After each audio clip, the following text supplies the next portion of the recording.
Okay, hey there, greetings Eastside. Hey, this is just a little bit of a tour of the front end of our new medic unit. This is one of our new medic units with our new cool logo. You may or may not have seen these right away if you've been at Medic 104 for about the last week. Or, I mean Station 73 or Station 87. Medic 104 got one of these about a week ago.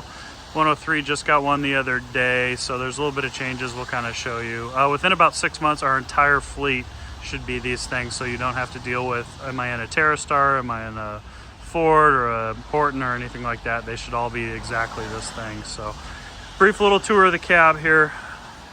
Get in. Apologize for the traffic noise and then having to deal with my nasally voice rather than an actual real cool voice, but my budget for this is actually zero, so I can't have someone with a good voice. Anyway, here is the cab. It's basically just a Ford Super Duty truck front.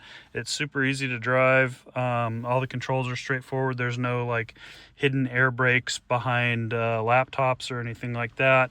We're gonna have an iPad here.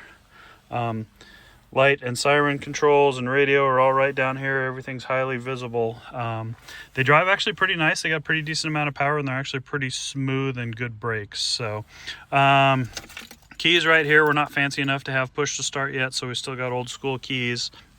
Should be in there, but it's down there. It's not on here. So for some reason, you have to put the key in. You got to actually kind of look around the wheel to find the spot.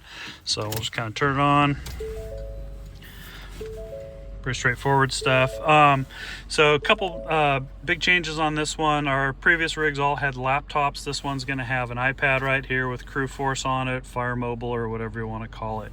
The bad thing is this mount is right in the way of your stereo controls and your rear view camera as well. So stereo wise, probably shouldn't be rocking out to 107.7 as you're driving down the road code with a whole bunch of unsecured people in the back. However, you might actually really want that backup camera at some point. So the cool thing about this mount is you kind of come down here, look at that, it says push it straight up, disengages, rotates up, and now you got access to what's going to end up being your backup camera.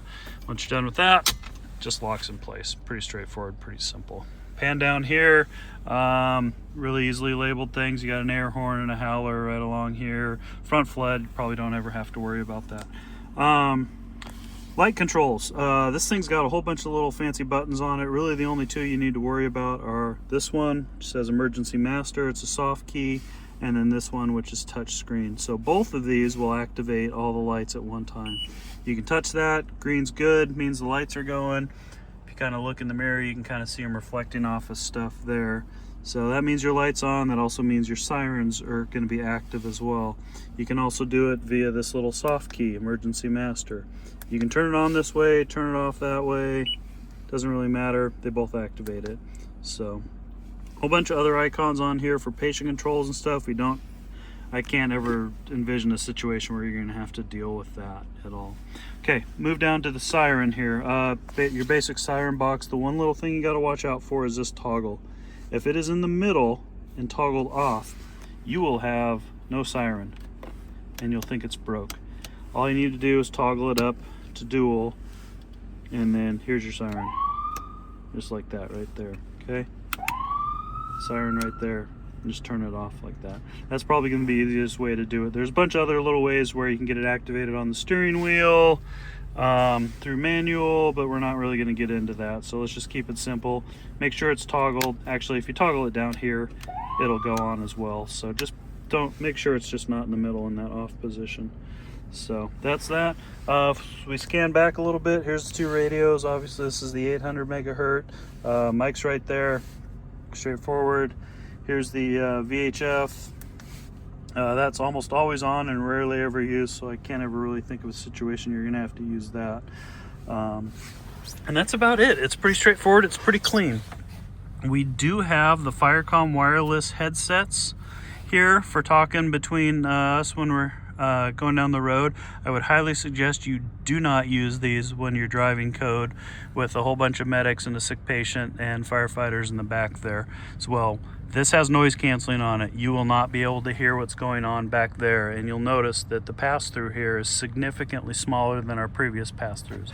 Still enough to shout back and forth directions and if we need you to pull over or do something, but If you're wearing these, you're not going to hear anything that's going on back there, so you're going to be pretty well disconnected. So if we need to communicate with you, that's pretty much not going to work very well. So I would just suggest leave those hanging there. Other than that, there's really not much else in the cab that you need to know about.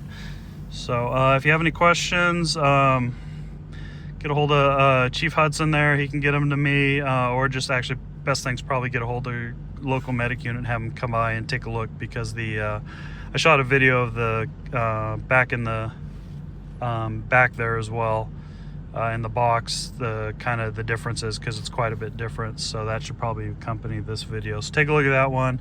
But I'd highly suggest just getting one of your local medic units to come out and do a little show and tell. Thanks. Bye.